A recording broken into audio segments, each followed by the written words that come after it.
इंदौर में NEET UG के result पर सुनवाई शुरू। एमपी हाई कोर्ट की इंदौर बेंच में सुनवाई जारी। एनटीए की तरफ से हाई कोर्ट में जवाब पेश होगा। हाई कोर्ट में 15 याचिकाओं पर एक साथ सुनवाई होगी। 4 मई को इंदौर में एग्जाम के बीच बिजली गुल हो गई थी।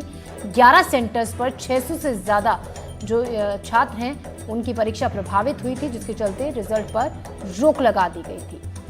तो 11 सेंटर्स पर 600 से ज्यादा छात्रों की परीक्षा प्रभावित हुई थी। 15 याचिकाओं पर एक साथ सुनवाई होगी।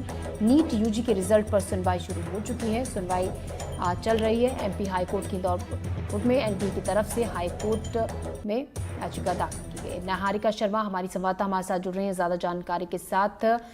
निहारिका, रिजल्ट पर रोक है, नीट यूजी के रिजल्ट पर सुनवाई शुरू हो चुकी है। 600 छात्रों के भविष्य का सवाल है जिनकी परीक्षा प्रभावित हुई थी उन सेंटर्स पर लाइट जाने से। देखिए, बिल्कुल नीट यूजी के रिजल्ट को लेकर इंदौर हाईकोर्ट बेंच में आज सुनवाई पूरी हो चुकी है। 15 याचिकाओं पर एक साथ सुनवाई हुई।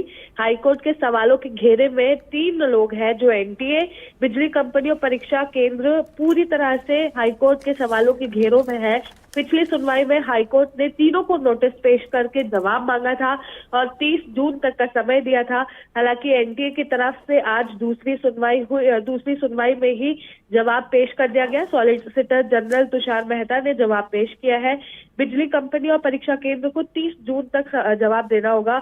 यह पहला मौका था जब एनटीए ने सरकारी स्कूलों में परीक्षा केंद्र बनाए थे, लेकिन इस दौरान उन्होंने इस चीज पर ध्यान नहीं दिया कि जो परीक्षा केंद्र बना रहे हैं वहां पर पावर बैकअप है या नहीं। जो भी परीक्षा केंद्र सरकारी स्कूलों में बने थे वहां पर किसी भी तरह का पावर बैकअप नहीं था, जिसका खामियाजा बच्चों को भुगतना पड़ा।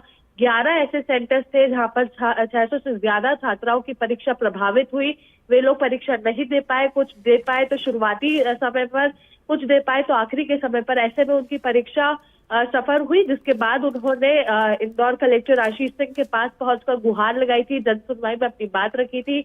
उसके बाद इस पूरे मामले को लेकर हाईकोर्ट में भी पिटीशन दाखिल होने लगी। 15 याचिकाएं दायर हुई थी, जिस पर आज संयुक्त रूप से सुनवाई हुई है। अब हालांकि अगली सुनवाई जो है वो 22 मई को होगी। हालांकि अभी एनटीए की तरफ से जवाब क्या आया है ये बाहर नहीं आया है, उसे अभी फिलहाल के लिए रिजर्व रखा है। लेकिन एनटीए ने जवाब अब पेश कर दिया है। बिजली कंपनी और परीक्षा केंद्र अब सवालों के घेरे में है। उन्हें 30 जून तक का समय दिया है ताकि 30 जून तक वे लोग इस पूरे मामले में जवाब पेश कर सके। हालांकि बड़ा मामला यह है कि आज दूसरी सुनवाई थी। दूसरी सुनवाई के दौरान ये पता चला कि पहले ऐसी बारी थी जब सरकारी स्कूलों में एग्जाम्स आयोजित की गई, लेकिन इसका बिल्कुल भी ख्याल नहीं रखा गया कि उनके आसपास पावर बैकअप है या नहीं। आंधी चली, तूफान आया, 11 सेंटर्स पर बिजली गुल हो गई, घंटों तक बिजली गुल रही, जिसका खामियाजा बच्चों को भुगतना पड़ा। फिलहाल हाईकोर्ट के ऑर्डर्स के चलते रिजल्ट को रोक दिया गया है। जब तक सुनवाई पूरी नहीं होगी, इसका नतीजा सामने नहीं आएगा, तब तक रिजल्ट बाहर नहीं आएंगे। जी, ऐसे में छात्रों में भी ये संशय बरकरार है निहारिका, क्योंकि अभी रिजल्ट पर रोक है कि परीक्षा कहीं रद्द ना हो जाए, क्योंकि निर्णायक फैसला अभी इसमें कोर्ट का नहीं आया है। अब अगली सुनवाई के बाद ही आगे तय होगा कि क्या इसमें तय किया जाता है, क्या कोर्ट सुनवाई के दौरान फैसला देगा। बिल्कुल आप सही कह रहे हैं। देखिए, बच्चे जो है अब वे भी सस्पेंस में है। ये लगातार दूसरा साल है जब नीट यूजी की एग्जाम में घोटाले और परेशानियां देखने को मिल रही है। पिछले साल क्या हुआ था उससे हम भी वाकिफ है।